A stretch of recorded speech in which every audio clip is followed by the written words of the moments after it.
السلام عليكم خوتي. شد النفس معايا مزيان حيت هاد الحلقه عامره غير بالضحك،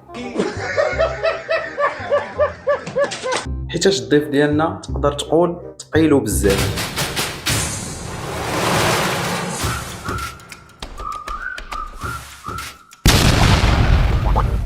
عمي تبون اليوم غادي نحتفلوا بالنجاح ديالو في الانتخابات، وغادي نشوفوا نكتشفوا بغيت نقول نفضحوا اهم المواقف اللي طرات.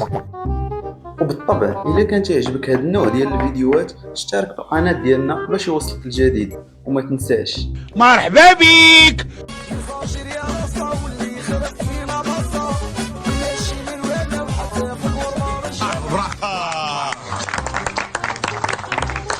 اسمح لي ارفع لك القبعه.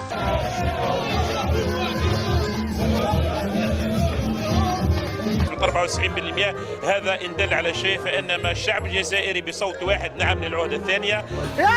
وهي حقيقة ما عرفتش واش نفرح للشعب المغربي على قبل 5 سنين الاخرى ديال الكوميديا التبونية، ولا نحزن على الشعب الجزائري الحر اللي غادي ما نخلي حتى جزائري في المؤخرة. ايوه قلت حاجه انا بقى. وهي بالطبع بلا ما نغطيو الشمس بالغربة النتيجة كانت معروفة من الأول. يا يما رايحين يذلونا قدام العديان يا يما. قلت لكم إذا ترشح عبد المجيد تبون لعهدة ثانية هو رئيس، حتى وإن نافسه في الانتخابات الصحابة المبشرين بالجنة. إذا شارك مع عمر بن الخطاب، أبو بكر، عثمان، علي رضي الله عنهم وأرضاهم ما يربحوش. دخلنا عليك والله.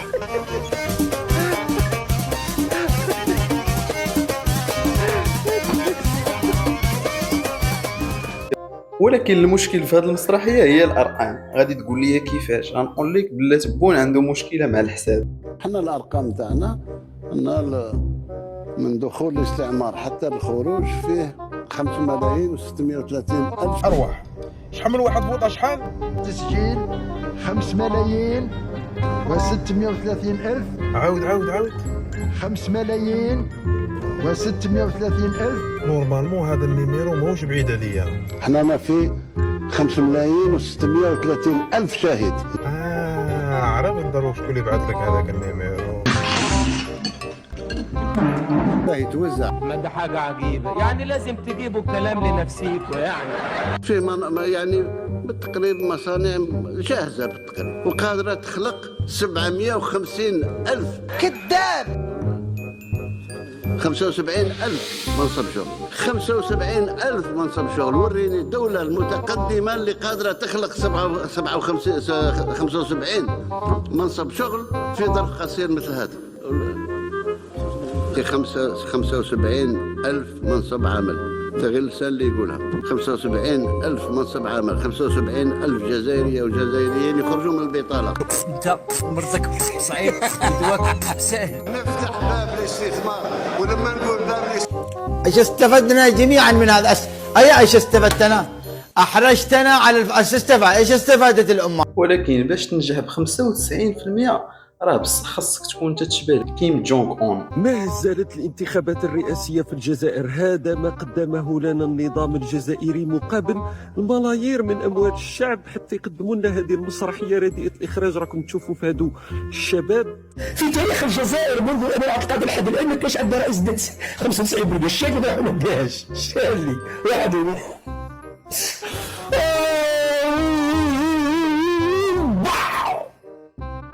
شاذلي كان ينافسوا.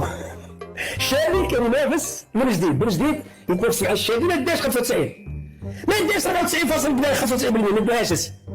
يا ربي الشاذلي وحده كان يلعب وحده في التيران، يلعب رقم 10 وجول ودفاع وكل شيء. ما داش.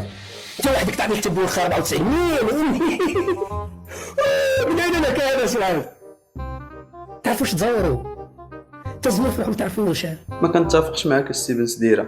كيفاش كتقول تبون ما كيعرفش يزور؟ هو واقف مع شنقريحة بالجنود ديالو. باينه باللي مسرحيه نتاع اغبياء جايبين جنود عندهم كاع لاش واحد 8 تاع الصباح قبل ما يحلوا الباب تاع المدرسه قاعدين دايرين في لاشين. انتم شتو جون تاع 18 عام يدير لاشين باش يروح يفوطي؟ ما كتضحك صاحبي. عملية تبون نجح ب 94%. اقسم بالله العظيم نيلسون مانديلا ما عملها في جنوب افريقيا. والله العظيم عمر بن الخطاب اللي هو بيحرج الحكام ده في التاريخ بتاعنا ما ياخد 94%. والله العظيم والله العظيم عمر بن الخطاب لو نزل انتخابات رئاسة في دولة عربية او في اي دولة مش هياخد 94%.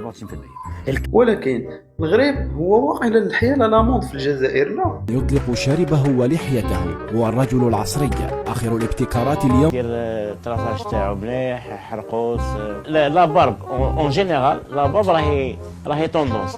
كذبة الزوجة، رانا في وقت دروك وين اللحية راهي لامود عند لي جان، ما كاش واحد فيهم داير اللحية. استغفر الله.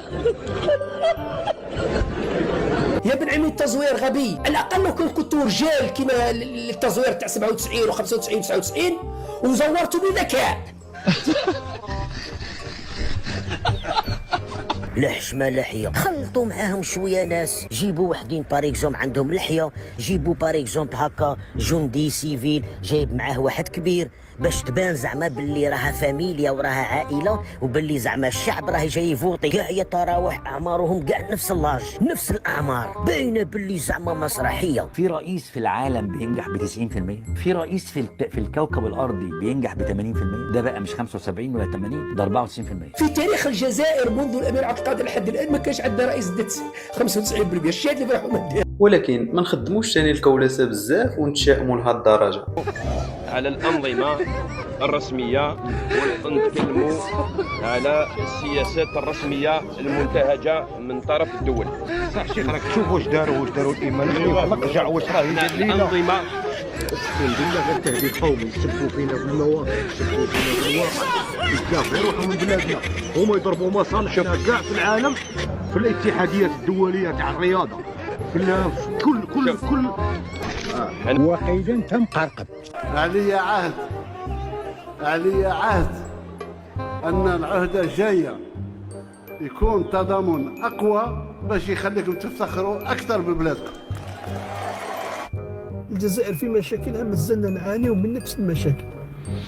مشاكل تاع العام اللي فات يدوروا لنا هذا العام، وهذا العام يدوروا لنا العام الجاي، والعام الجاي نتعانيو ثاني نفس المشاكل، والعام اللي مر نعانوا من نفس المشاكل اللي عانينا منها العام اللي فات. وش معناتها؟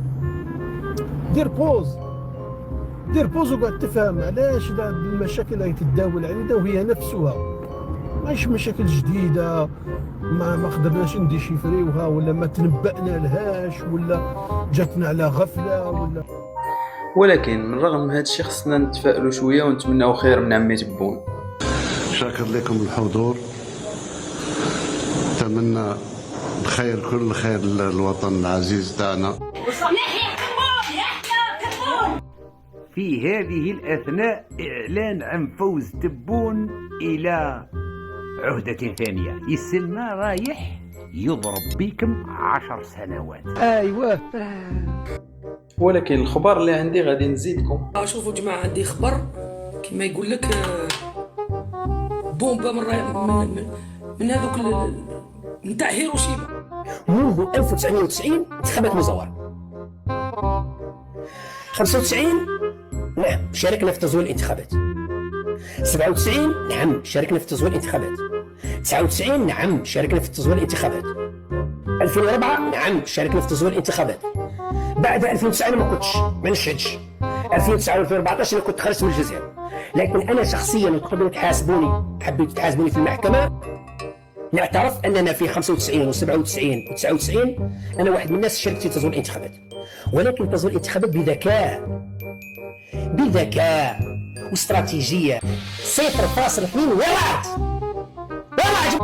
هذا أول خرق اللي المفروض تحاسبوا عليه وتفوتوا المحكمة العسكرية بتهمة الخيانة العظمى والمساهمة في إضعاف معنوية الشعب. هاي إضعاف معنوية الشعب، هاي إضعاف معنوية الشعب، إحباط معنوية الشعب. الشعب حبطوه، حطمتونا يا طعانة، خليتونا نشكوا في قماجنا، واحد يشك في قماشته. 99.98 المحكمة الدستورية هذا يا سبب كافي أنها تشكك في مصداقية الانتخابات كاع تروح كيس الزيت. المهم نتمنوا ان الجيش الجزائري ما يتعصبش علينا.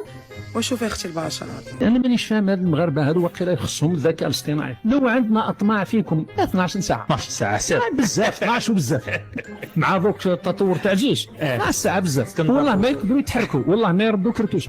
ان شاء الله بربي. ما يردوا كرتوشه. يشد روحك مليح. الجيش الجزائري هرب من أمام الجيش الليبي وترك الحدود الجزائرية مفتوحة. هذا هو الجيش الذي سيحرر في تخربق انت. هذا ما فهم وجه من وفي الاخير كنتمنى الى عجبك الفيديو اشترك معنا في القناه ودعمنا بلايك باش يوصلك الجديد ديالنا. الله يقوي الخير، الله يلحق الوليد.